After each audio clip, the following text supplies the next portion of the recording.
Thank you, David, and it's really a great honor and a great pleasure to be here. I will give a bit of a different perspective, not being from Melbourne, although I think many people think I do live here because I'm here more often than in Chicago. And it's really a great honor here today to celebrate with John and Suzanne on this occasion of their Festschrift.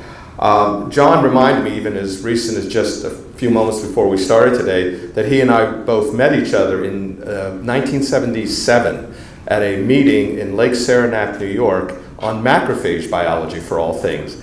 And it was almost prophetic that 10 years later I was introduced to Suzanne Crowe through John Mills at that time when she was a fellow at the University of California, San Francisco, on some of her work in macrophage biology, which we were also beginning. And this was the beginning of our collaborative efforts on macrophages back in 1986. So almost 32 years ago, we began collaborations and interactions as friends and colleagues, which we've maintained for that time. Suzanne, as you've heard, has made really seminal and important contributions in understanding the biology of monocyte macrophages in the field of HIV disease, and really carried that through to today. And when we look at that, she's understood the role of innate immunity and the monocytes, not only in how the virus affects it, but also, as was brought out by Sharon, in terms of inflammation, and especially that related to what we now see in our patients of cardiovascular disease and outcomes related to the times that we can now maintain the viral suppression and immune responses in our patients, but they still suffer from inflammation and diseases of aging. So now we're seeing these diseases like cardiovascular disease and neurocognitive outcomes,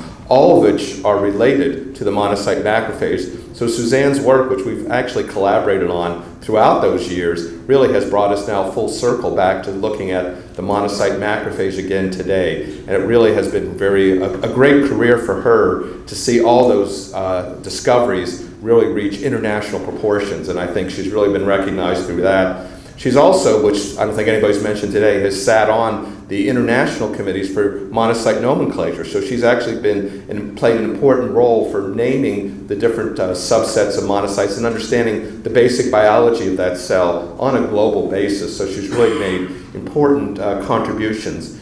It really would have been enough if that was all she did in her career, but she's also been a great contributor to our understanding of HIV diagnosis and monitoring.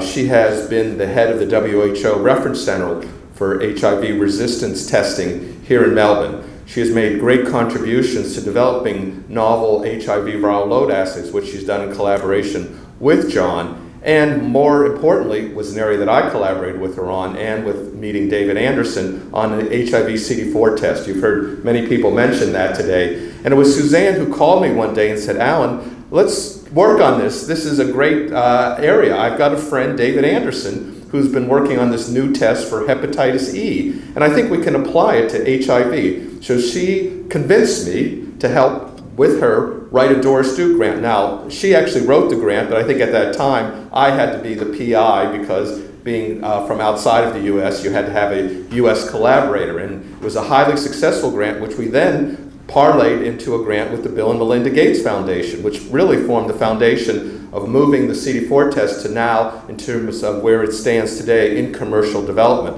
And it's being evaluated throughout the world, and hopefully will be one of the first tests that will be out there in the world as a point-of-care CD4 test being applied to patients all over the globe. So it really, through Suzanne's initial efforts and thoughts, really is moving that field forward, and she's really done a tremendous job in that area as well.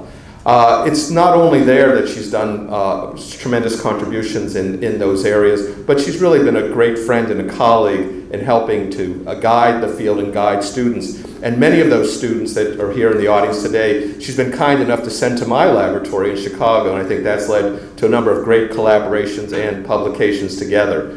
But it's not only Suzanne that I've known well, it's also John, because I came to know John at first, and it was in the early 80s that John started to work and write the first grant for the AIDS Clinical Trial Group program, which is the first clinical trials funded by the National Institutes of Health in the US that really instituted all of the new clinical trials for HIV therapeutics.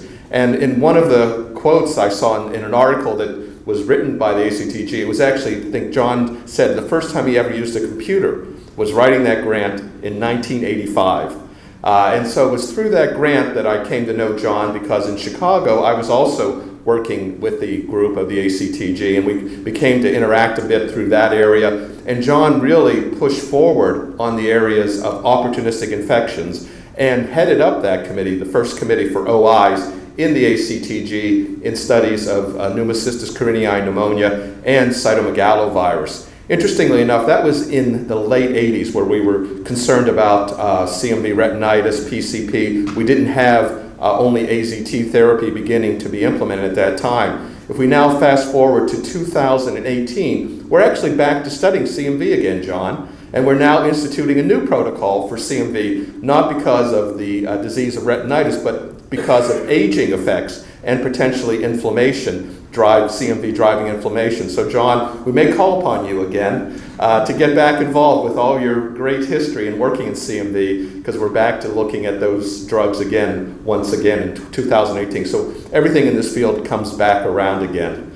On a personal note, I really have to say I've known John and Suzanne together for almost 35 years now. So it's been a great opportunity to be with them and visit them. And I have to say, both of them are world-class physician scientists, but they're also world-class hosts and world-class chefs. I have really enjoyed all of my times having meals with them at all three of their homes before they renovated their home, then downtown in their apartment, and then in the renovated new house. And it's great because John has kept a wonderful wine cellar all those times. And one thing you may not know is when you come and bring them a bottle of wine, they put it in the wine cellar and they keep it there.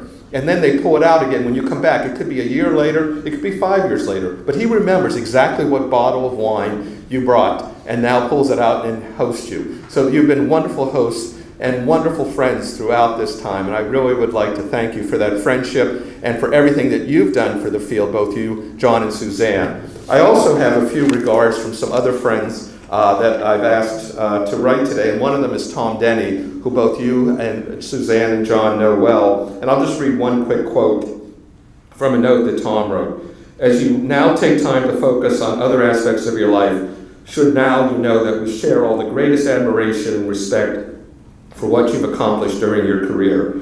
For me, it has been a gift to have had the opportunity to work with you, but even a greater gift to be able to call you friends. This is from Tom Denny, professor of medicine at Duke University. Michael Letterman, professor of medicine at Wake Forest, also says, I really can't read what he wrote. I'll let you read it privately because I don't think the audience would appreciate his sense of humor, but he does give you often wishes and great wishes on this occasion. And then finally for Suzanne, not only has she impacted the field through her efforts and work, but she's also been a scholar and part of many journals, especially the Journal of Leukocyte Biology.